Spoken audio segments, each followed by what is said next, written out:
I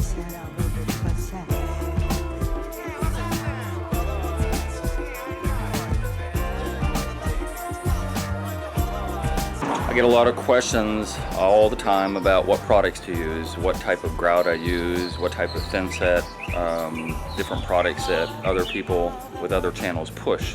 And sometimes they're getting paid because they're pushing the product. Sometimes they just personally think those products are better somehow or another, that they're going to make life easier on you, or they'll work better or something, and I kind of disagree with that. To a certain extent, in some applications, products will matter. Those applications are kind of rare. Not every application is created the same. Not every application on a floor or shower or whatever is going to be created the same. Not the usage of the shower. You know, there's a lot of things that go into that, including what type of sealer you use and different products you use. Preparation is the key.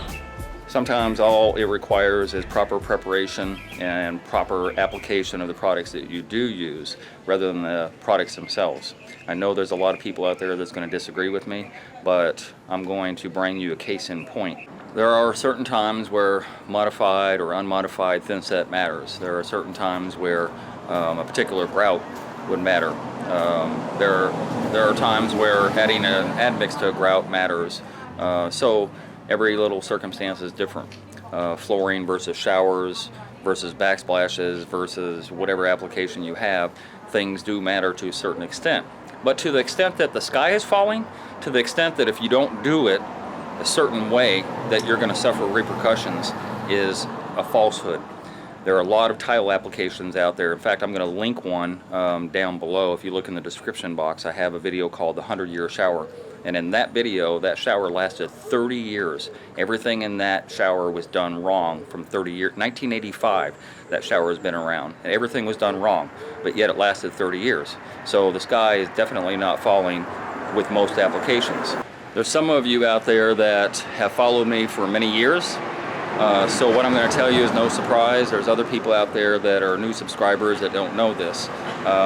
Back in 2003, I have a history in Jamaica. I actually lived here for a couple of years. So for the couple of years that I lived here, I did some tile work. And one of the tile jobs I did was here in Ocho Rios. Ocho Rios is kind of my second city. I know this place like the back of my hand. And back in '03, which now we're in 2017, that's 14 years later. And I'm going to show you this tile job that I did back in 2003. So what I did is I went out to this shop. This is a tourist town, of course, Ocho Rios. A lot of people are familiar with. This shop had nothing. It was just plain concrete out here. You can see the shop next door has a little bit of tile, but it's kind of ugly. So I came up to the owner of this shop and I said, I would like to tile the entranceway. And he's like, no, I don't need my entrance tiled. And I'm like, well, I understand you're concerned about paying for it, but I'm not going to charge you a dime. And his ears perked up a little bit. He said, wow, you're not going to charge me? Why?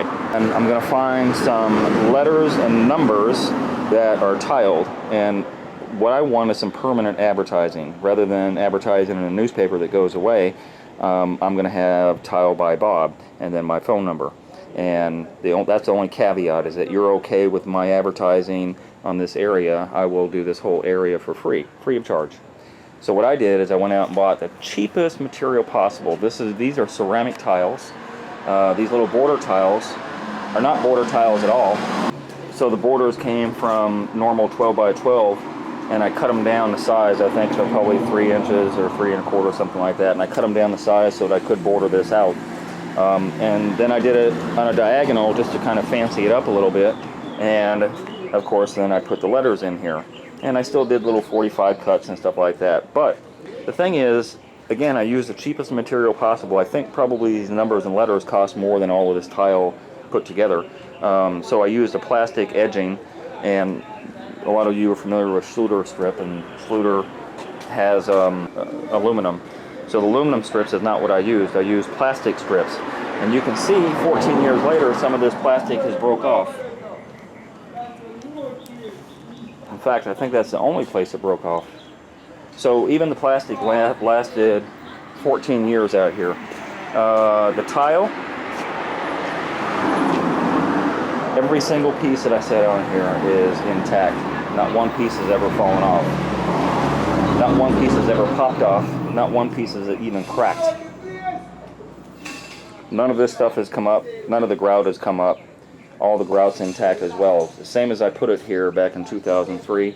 It looks the same. Of course, it's dirty, but understand something. This is Ocho Rios, so there's a lot of rain that happens here. There's a lot of foot traffic, especially because it's a gift store. There's a lot of foot traffic going on here. They got deliveries, you know, carts go over here. People walk on this, you know, the rain and the humidity and the salt air. There's a lot of things going on with this tile job. One of the things that's not going on with it is I did not use the best material. I didn't care if it was modified or unmodified thin set. I bought the cheapest thin set possible. I didn't care if this was a good type of grout. The cost of the material was not relevant to me at all. I scrimped on every piece of material in here except for the letters and the numbers. Everything in here was the cheapest that I could find. Cheapest thin set, cheapest grout, cheapest edging. Like everything in here is the cheapest I could find. And this has lasted 14 years. I don't see any of this tile popping off anytime soon. I don't see any of the grout popping out anytime soon. I don't really see any cracking happening, although it could happen. You know, this is concrete slab. The slabs move and separate and stuff like that. So yeah, maybe in another year or two, 6 months even, there could be a couple of these tile that crack, but they're not coming up. So my point is this. The whole point of this video that I'm making is to kind of answer the questions of a lot of people that come to me, either email or phone calls or whatever, trying to find out the best products out there.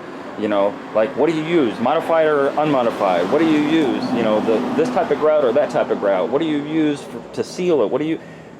Come on, the sky is not falling.